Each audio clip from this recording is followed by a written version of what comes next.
Hi friends, welcome to my channel. मैं हूं Nancy और आप लोग देख रहे हैं द इंजीनियर लेडी।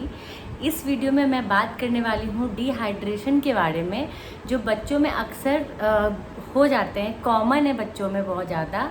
तो चलिए देखते हैं ये कैसे होता है, इसके सिम्टम्स क्या हैं और इससे हम लोग कैसे ठीक कर सकते हैं और प्रिवेंशन के लिए क्या क्या स्टेप्स हम लोग को लेना चाहिए। तो इस पर बात करेंगे। तो लेट्स गेट स्टार्टेड। हम लोग के शरीर से वाटर का लॉस किस किस फॉर्म में होता है?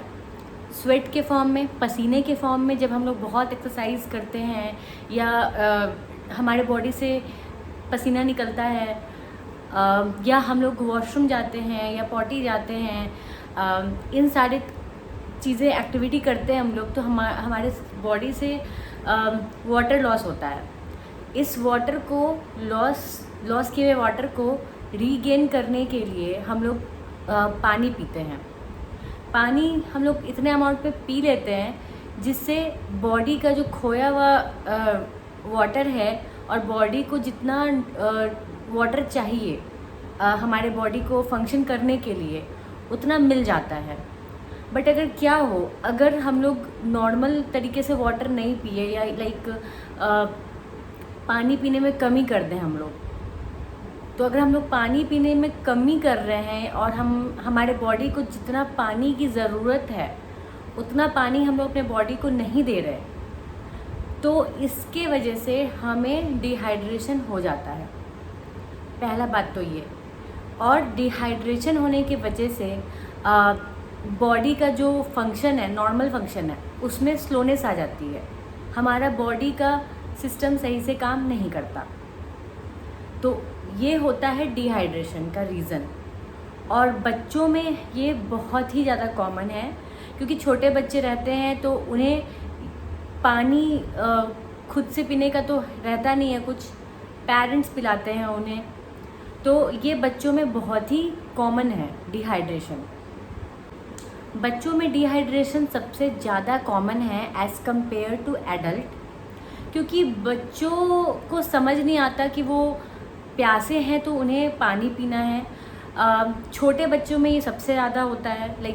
जो भी बच्चे 2 साल से कम के होते हैं, जो बोल नहीं सकते कि मुझे पानी ला के दो या मुझे प्यास लगी है, तो उन बच्चों को डिहाइड्रेशन की प्रॉब्लम सबसे ज़्यादा होती है।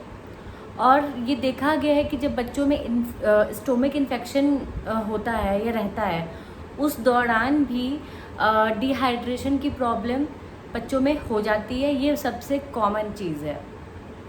अब जानेंगे कि सिम्टम्स क्या हैं बच्चों में डिहाइड्रेशन होने के। सबसे कॉमन सिम्टम्स है बच्चे का बार बार प्यास लगना और पानी मांगना।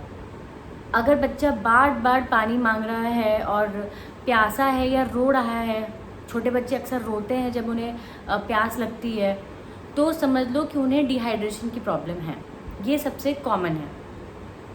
दूसरा, पेरेंट्स को ऑब्ज़र्व करने की ज़रूरत है कि अगर बच्चे का जो डायपर है वो ज़्यादा नहीं भर रहा है, ज़्यादा अमाउंट में वॉशरूम नहीं कर रहा है, या पहले के कंपेरिजन में पहले जितना वो वॉशरूम करता था हमारा छोटा सा बच्चा, वो अब नहीं कर रहा है, उस अमाउंट में डायपर गीले नहीं हो रहे हैं, तो ये भी एक डिहाइड्रेशन का सिम्टम हो सकता है। अगला सिम्टम्स है डार्क और स्मेली यूरिन। अगर बच्चे का वॉशरूम डार्क कलर का है एकदम और स्मेल आ रही है वॉशरूम से, तो ये भी एक रीज़न हो सकता है, सिम्टम हो सकता है डिहाइड्रेशन का। अगला है, अगर हमारा या बच्चों का लिप्स पूरा एकदम ड्राई हो रखा है, या लिप्स तो अलग बात है, माउथ के अंदर का एरिया भी अगर सूख रहा है, इट मीन्स कि उसे डिहाइड्रेशन हो रखी है। डिहाइड्रेशन की वजह से हमारा जो सलिवरी ग्लैंड है वो इनफ सलीवा प्रोड्यूस नहीं करता है, जिससे हमारे अंदर के जो माउथ का एरिया होता है वो सूख जाता है, सूखने लगता है, इनफ अमाउंट में गीलापन नहीं रहता। तो इससे भी हम लोग पता कर सकते हैं कि बच्चे में डिहाइड्रेशन हो रखा है।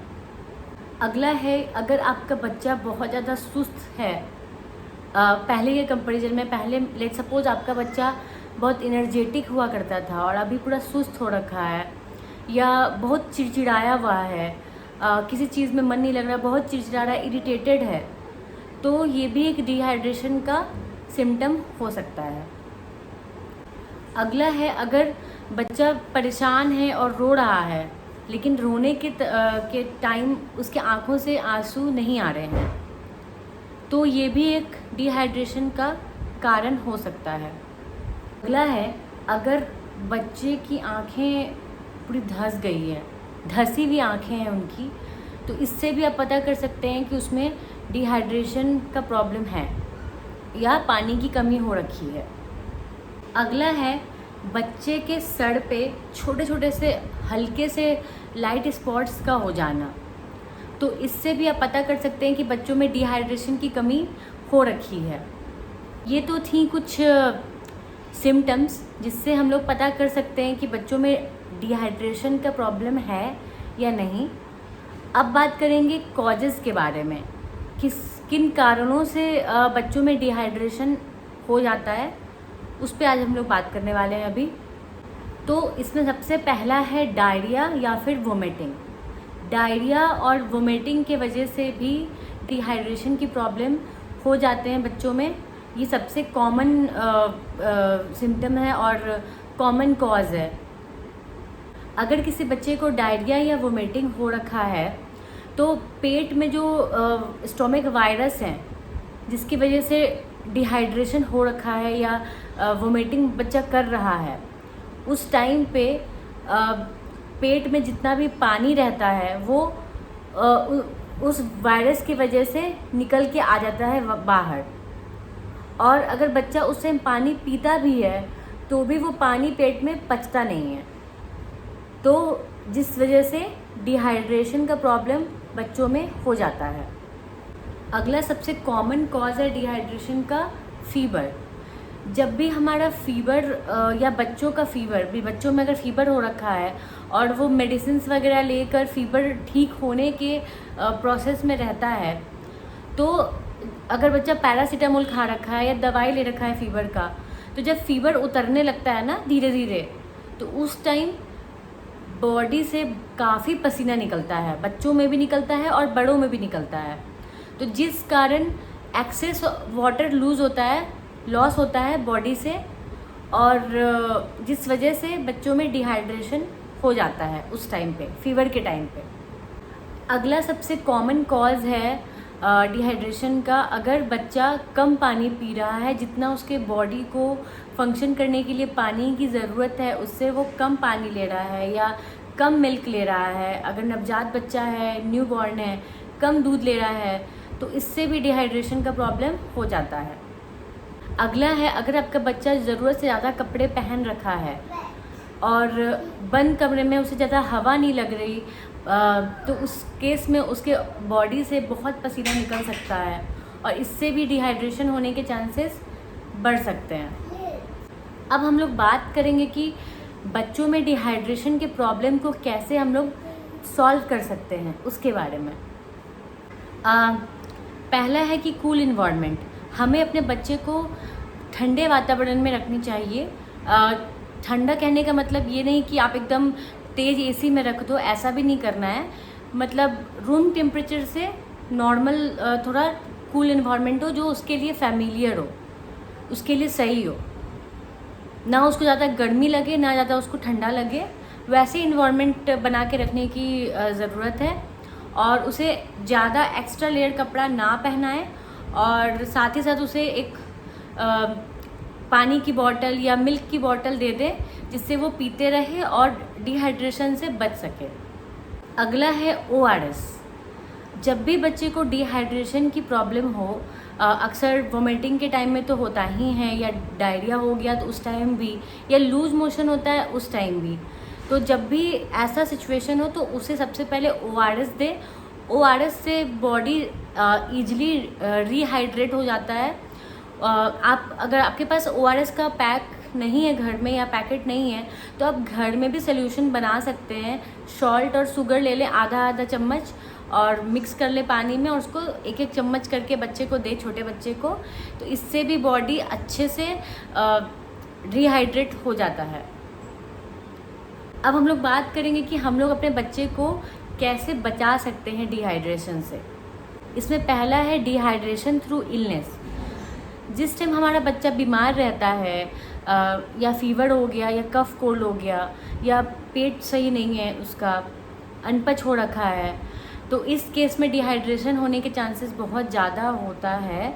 तो कोशिश कीजिए आप अपने बच्चे को ज़्यादा से ज़्यादा इन सारे बीमारियों से बचा के रखें। जितना ज़्यादा बच्चे फीवर से या डिहाइड्रेशन से या वोमिटिंग से बचेंगे उतना ज़्यादा उनके लिए सही रहेगा और वो डिहाइड्रेशन से बच सकते हैं।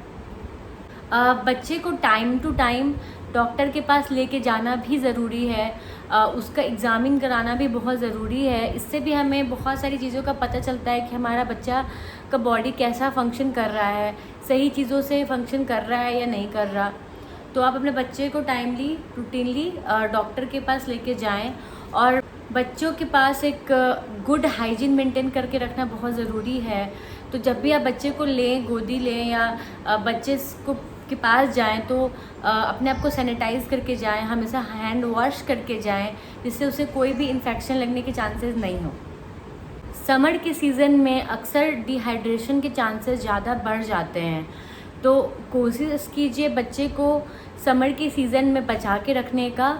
उसे ज़्यादा अमाउंट में पानी पिलाइए, ज़्यादा अमाउंट में दूध पिलाइए, फ्लूइड और लिक्विड चीज़ें ज़्यादा दीजिए, जूस दीजिए, जिनसे वो हमेशा हाइड्रेटेड रहें और पानी की कमी बॉडी में ना हो। बच्चे को हमेशा कॉटन कपड़े या मुलायम या सॉफ्ट कपड़े ही पहनाना प्रेफर करें।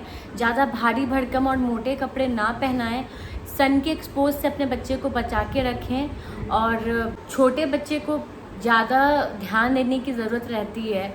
तो मैं पेरेंट्स को बोलूँगी कि आप अपने बच्चे को क्लोजली वॉच करो कि उसे कैसा फील हो रहा है, क्योंकि छोटे बच्चे बोल नहीं पाते हैं और वो अपने इशारों से और अपने फेशियल एक्सप्रेशन से सब कुछ बताना चाहते हैं कि वो कैसा फील कर रहे हैं।